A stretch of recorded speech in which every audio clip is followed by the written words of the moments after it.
So let's talk about the economy. When things go south, the people in charge have two major tools they can use to try and fix it. Both of them can get the job done, sure, but one of them has this hidden trade off, a cost that can seriously affect a country's future.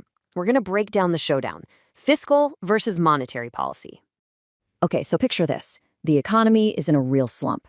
Unemployment is high, businesses are shutting down. It's not a pretty picture. The big question is, what can anyone actually do about it? If you were calling the shots, how would you get things moving again? That's really the core problem we're tackling here. All right, here's the game plan. First, we'll set the stage and look at our economy in crisis. Then we'll explore the first option, tool number 1, where the government steps in.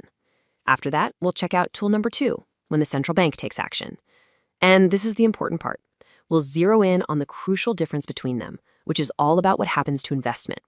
And finally, we'll wrap it up by talking about why any of this really matters to you and me. Okay, let's dive into section 1.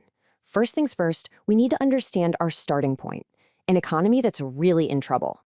Now, to really get this, economists use something called the aggregate demand, aggregate supply model. Don't let the name scare you. It's basically just a map of the entire economy. It shows us how the average price of everything, that's P, relates to the total amount of stuff the country's producing, that's Y. And on our map, the blinking red dot says we're way over in the unemployment zone. The economy is sputtering, not producing nearly what it could be. That's the problem we've got to solve. So, how do we fix it? Well, let's bring in tool number 1. Fiscal policy. This is what happens when the government itself decides to roll up its sleeves and get directly involved. Okay, so watch how this plays out. It's like a chain reaction. First, the government starts spending more money, maybe on new roads and bridges, or it cuts taxes, so we all have more cash to spend.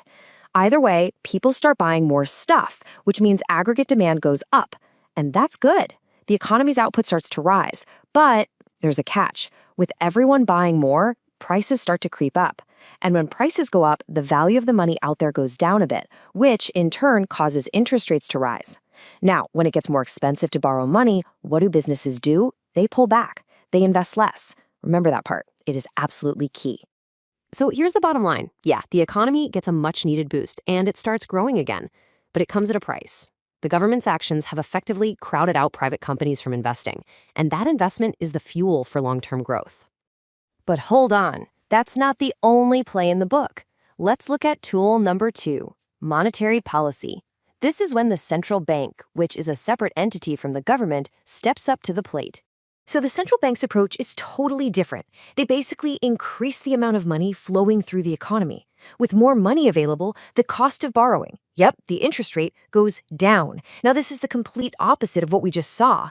And think about it. When it's suddenly cheaper to borrow, businesses get excited. They start investing again. They build new factories, they upgrade their tech. And it's this new wave of investment that pushes aggregate demand up, getting the economy humming again. Just like before, output goes up, and so do prices. And that, right there, is the game changer. With monetary policy, you still get the economic growth we need right now, but you get it by encouraging private investment, not by squashing it. Okay, this brings us to the real heart of the matter. Let's put these two tools side by side, because that hidden trade-off we talked about, it's about to become crystal clear. Now, if you just glance at this chart, the end results look almost the same. Both fiscal and monetary policy get the job done. They both increase economic output and push prices up. They both solve our immediate unemployment problem. But look closer. Look at the interest rate. It's the total opposite. Fiscal policy makes it go up, monetary policy makes it go down. That's the fork in the road. And that one little difference leads to a completely different destination for private investment. Honestly, it all comes down to this single, powerful statement. Fiscal expansion hurt investment. Monetary expansion helped it. Both policies can rescue an economy in the short run, but they push the engine of long-term growth in opposite directions. One hits the brakes, the other hits the gas.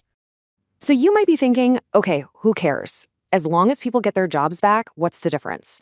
Well, it's not just some boring academic debate. This difference has huge real-world consequences for a country's future. See, investment isn't just a number on some economist's report. It's everything. It's the money that builds new factories and roads. It's what funds the crazy new ideas that lead to technological breakthroughs. Ultimately, investment is what creates jobs and prosperity, not just for next year, but for the next generation. A country that isn't investing is a country that's falling behind. And that leaves us with a really fascinating question, right? If monetary policy seems like such a win-win, helping now and later, why on earth do governments so often choose fiscal policy, which hurts long-term growth? Well, the answer gets complicated. It's a mix of politics, how fast a policy can work, and sometimes situations where the central bank's tools just aren't powerful enough. It is a constant, difficult balancing act between fixing today's problems and building a better tomorrow. And that's a trade-off that truly shapes the world we live in. Thanks for tuning in.